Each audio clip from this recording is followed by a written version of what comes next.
Hi! Hello! అందరికీ నమస్కారం అండి. మన రాష్ట్రంలో 2 రోజులుగా అసెంబ్లీ సమావేశాలు జరుగుతున్నాయన్న విషయము మనకు తెలిసిందే. అయితే ఈ విషయంగా పవన్ కళ్యాణ్ అసెంబ్లీలో మాట్లాడుతూ ఈ రాష్ట్రంలో విపరీతంగా కాలుష్యం పెరిగిపోయిందని, దీన్ని అరికట్టాల్సిన బాధ్యత ప్రభుత్వాందని చెప్పి మాట్లాడుతూ కొన్ని రాజకీయంగా కూడా కొన్ని విషయాలు మాట్లాడడం జరిగింది. అయితే పవన్ కళ్యాణ్ మాట్లాడుతూ అంటారు, ఈ రాష్ట్రంలో విపరీతంగా కాలుష్యం పెరగటానికి కారణాలు ఫ్లెక్సీలంట. అలాగే జనాలు చెత్తాచెదారం వేయడం అంట. ఇక్కడ నాకొక డౌట్ వస్తుంది పవన్ కళ్యాణ్ గారు. మీరు ఇండియాలోనే పుట్టి పెరిగారా? లేదంటే విదేశాలలో పుట్టి పెరిగొచ్చారా? ఎందుకనంటే మామూలుగా మీరు ఎక్కడ మీటింగులు పెట్టినా నేను ఆడ పుట్టా, నేను ఈడ పెరిగాను అంటారు కదా! అలాగే విదేశాలలో కూడా పుట్టి పెరిగొచ్చారేమో అని డౌట్ వస్తుంది మరి. ఎందుకనంటే ఇండియాలో చెత్తాచెదారం అనేది కామను. దాన్ని మీరు మార్చాలన్న ప్రయత్నం చేయాలనుకోవడం గొప్ప విషయమే కానీ, ఈ విషయం మాటలకే పరిమితం కాకుండా చేతల్లో కూడా ఆచరించబడితే ఈ రాష్ట్ర ప్రజలు చాలా సంతోషపడతారు. కానీ నాకెందుకో డౌట్ పవన్ కళ్యాణ్ మీద. ఎందుకనంటే ఈరోజు ఈ రాష్ట్రంలో జరుగుతున్న విషయాల పట్ల ఈ రాష్ట్ర ప్రజల్ని టోటల్‌గా డైవర్ట్ చేయడం కోసమే ఇలాంటి విషయాన్ని తీసుకొచ్చారేమో, ఇది ఆచరించబడదేమో అనేసనని. ఎందుకనంటే కాలుష్యం అనేది జనాలు విపరీతంగా ప్లాస్టిక్ వాడడం వల్లనే కాదు, ఈ రాష్ట్రంలో ఉన్న ఫ్యాక్టరీలు వల్ల కూడా చాలా కాలుష్యం అవుతుంది.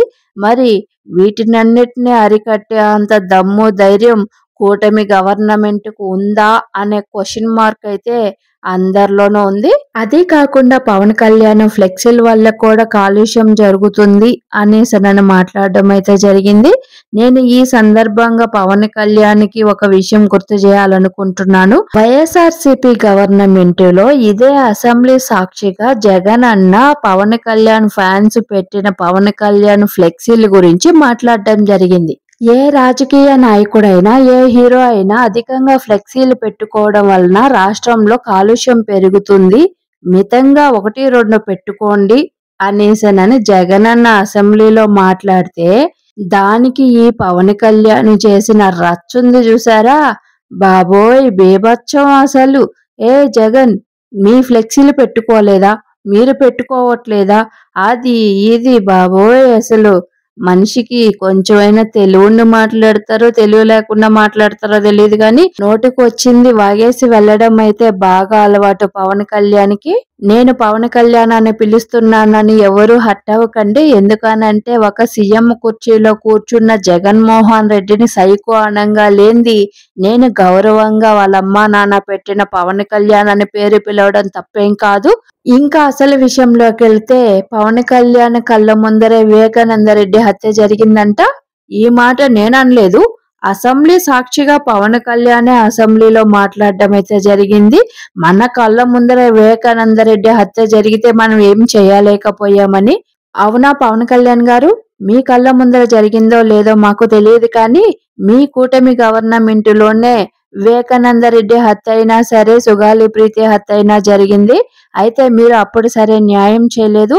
ఇప్పుడైనా మీరు వాళ్ళ ఇద్దరి హత్యకి ఎవరు కారకులో వాళ్ళని బయట పెట్టాల్సిందిగా వైఎస్ఆర్‌సీపీ అభిమానురాలుగా కోరుకుంటున్నాను. మళ్ళీ ఇది 2029 దాకా సాగదీసి మళ్ళీ 2029లో వైఎస్ఆర్‌సీపీ గవర్నమెంట్ వస్తే మళ్ళీ ఆ గవర్నమెంట్ ఉన్న 5 ఇయర్స్ దీన్ని మీరు వాడుకునేదానికి, రోడ్లెక్కి ఊగిపోవటానికి వాడుకోకూడదు అనే ఉద్దేశం మీలో ఉంటే ఈ 3 ఇయర్స్ లోపల ఆ 2 హత్యలకి కారకులెవరో బయట పెడతారు. లేదంటే మళ్ళీ ఈ విషయం మీదనే మీరు జనాల్లో తిరగటానికి ఒక ఆయుధంలాగా యూజ్ చేసుకునేదానికి ఈ కేసుని ఎటూ తేల్చకుండా ఉంచేస్తారు అని ఈ రాష్ట్ర ప్రజలు భావించాల్సొస్తది పవన్ కళ్యాణ్ గారు. పోతే పవన్ కళ్యాణ్ గారికి నేనొక విషయం చెప్పాలనుకుంటున్నాను. పవన్ కళ్యాణ్ గారు ఈ రాష్ట్రంలో కాలుష్యం ఒకటే కదండి సమస్యగా ఉండేది. ఈ రాష్ట్రంలో రైతులకి యూరియా సమస్య కూడా ఉంది. అలాగే ఈ రాష్ట్రాన్ని డెవలప్ చేస్తానని చంద్రబాబు నాయుడు గారు 2,10,000 కోట్లు అప్పు తెచ్చారు.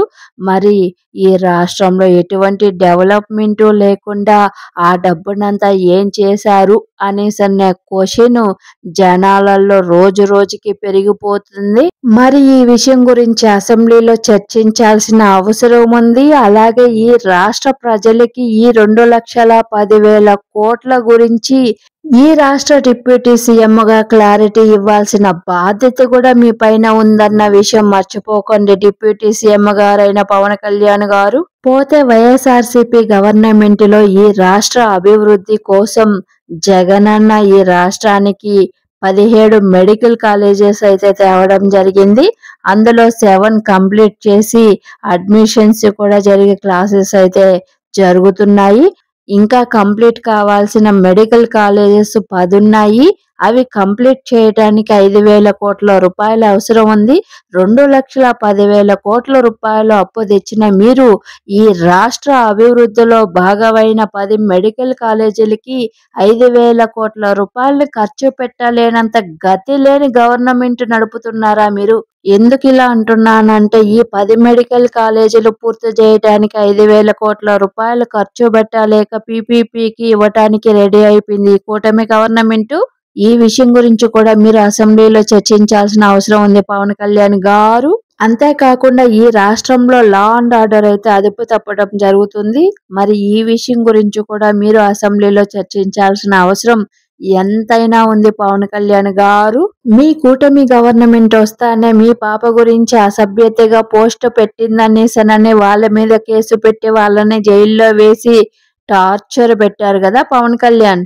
మరి మీ కూటమి గవర్నమెంట్ లోనే మంత్రులుగా పనిచేస్తూ ఈ రాష్ట్రంలో జరిగిన అభివృద్ధి జరగలేదని చెప్పి పవర్ పాయింట్ ప్రజెంటేషన్ ఇచ్చిన మంత్రులకి ఎలాంటి పనిష్మెంట్ ఉంటుందో మీ కూటమి గవర్నమెంట్ లో అసెంబ్లీలో మాట్లాడి చర్చించగలుగుతారా? ఈ రాష్ట్ర ప్రజలకి తెలియజేయగలుగుతారా పవన్ కళ్యాణ్?